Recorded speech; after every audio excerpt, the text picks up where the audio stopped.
в аэропорту Магаз приземлилась вторая группа столичных медиков для помощи ингушским врачам в борьбе с COVID-19. Бригада врачей, как и в прошлый раз, состоит из 6 квалифицированных специалистов: хирург, пульмонолог, инфекционист, рентгенолог, анестезиолог, реаниматолог, эндокринолог. В зале аэропорта прошла неформальная встреча министра здравоохранения со столичными медиками.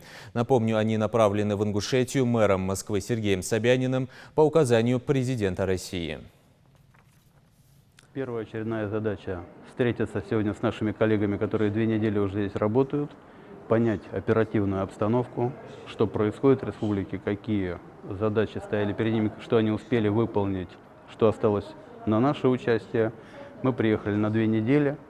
Стандартной группы, как Московское здравоохранение, по проблемным по ковиду регионам отправляет по 6 врачей. Мы надеемся, что опыт, который мы накопили, поможет каким-то образом республике. Мы знаем, что здесь уже ситуация выравнивается, как и в Москве она сейчас выравнивается.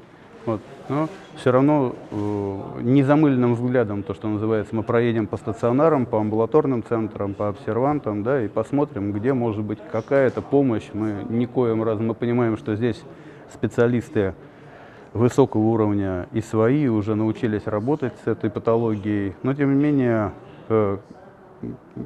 схемы понятны, да, лекарствами обеспечены, как мы услышали сейчас. В целом эпидситуация в республике сейчас уже идет на спад.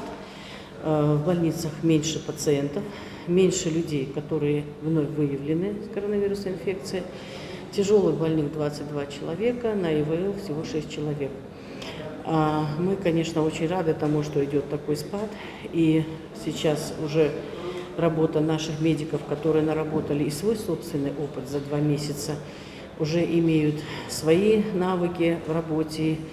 Очень многие вопросы, которые были в начале непонятны, сегодня уже на высоком уровне рассматриваются. Несмотря на то, что эта коронавирусная инфекция все-таки не имеет панацеи, тем не менее, все те методические рекомендации, которые Минздрав России нам дает, спускает, мы их усвоили. И, конечно, теперь и с помощью столичных медиков мы продолжим работу по борьбе с этой коварной инфекцией.